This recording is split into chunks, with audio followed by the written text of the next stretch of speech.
کچھ داستانیں تاریخ کے پنوں میں لکھی جاتی ہیں اور کچھ لہو سے رقم کی جاتی ہیں۔ یہ کہانی ہے مشہد کے خاک آلود گلیوں میں پلنے والے اس لڑکے کی، جس نے کچی چھت کے نیچے بیٹھ کر آسمان چھونے والے ارادے پالے تھے۔ وہ بتاتے ہیں کہ کبھی کبھی گھر میں صرف خشک روٹی کا ایک ٹکڑا ہوتا تھا، جسے ان کی ماں پانی میں بھگو کر بچوں کو دیتی۔ غریب کی تپتی دھوپ اور والد کی پرہیزگاری نے اس لڑکے کے کردار کو ایسا قوی بنایا کہ وہ دنیا کے نقشے پر خامنائی بنا کر ابھرا۔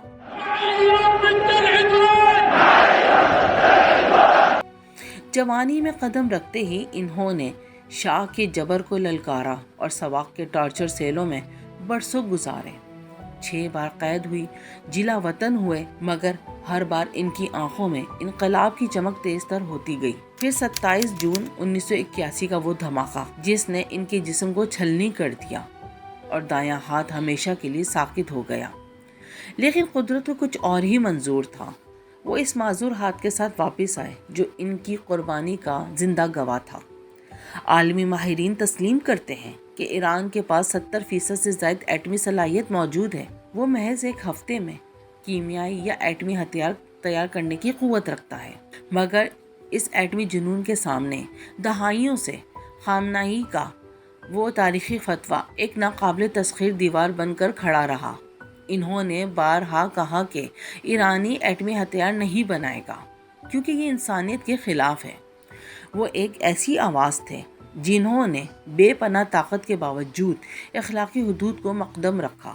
لیکن 28 فروری 2026 کی وہ شام تاریخ میں ایک ایسا سوالیہ نشان چھوڑ گئی جس کا جواب شاید وقت کے پاس بھی نہیں۔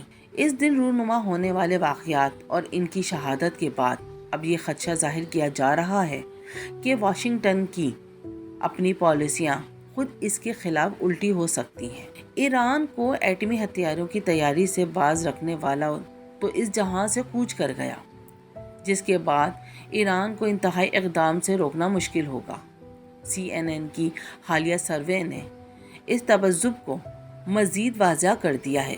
اعداد و شمار بتاتے ہیں کہ 88% امریکی کسی بھی نئی جنگ کے خلاف کھڑے ہیں، جبکہ باقی 12% میں سے بھی اکثریت خاموش ہے۔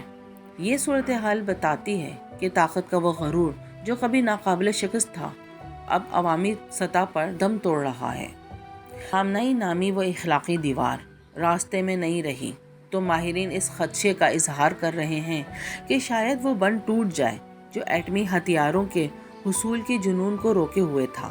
واشنگٹن نے جس شخصیت کو ہٹانے کا فیصلہ کیا وہ دراصل ایک توازن کا نام تھا۔ اب یہ اندیشہ حقیقت بنتا نظر آ رہا ہے کہ کہیں یہ پالیسیاں خود امریکہ کو نہ لے ڈوبیں، کیونکہ جس شخص نے معذور ہاتھ کے ساتھ پوری عمر اخلاقی جنگ لڑی، اس کے جانے کے بعد اب خطے میں ایک ایسا خلا پیدا ہو سکتا ہے جس کی تپش واشنگٹن کی ایوانوں کو بھی جھلسا دے۔ مشہد کا وہ بچہ جس نے پانی میں بھیگی سوکھی روٹی سے سفر شروع کیا تھا، 28 فروری 2026 کو تاریخ کے ایک ایسے موڑ پر جا کھڑا ہوا جہاں سے آگے صرف بے یقینی کے سائے ہیں۔ کیا یہ ایک نیا آغاز ہے یا کسی بڑی عالمی تباہی کا پیش خیمہ؟ یہ وہ سوال ہے جو آج پوری دنیا کے ذہنوں میں گردش کر رہا ہے۔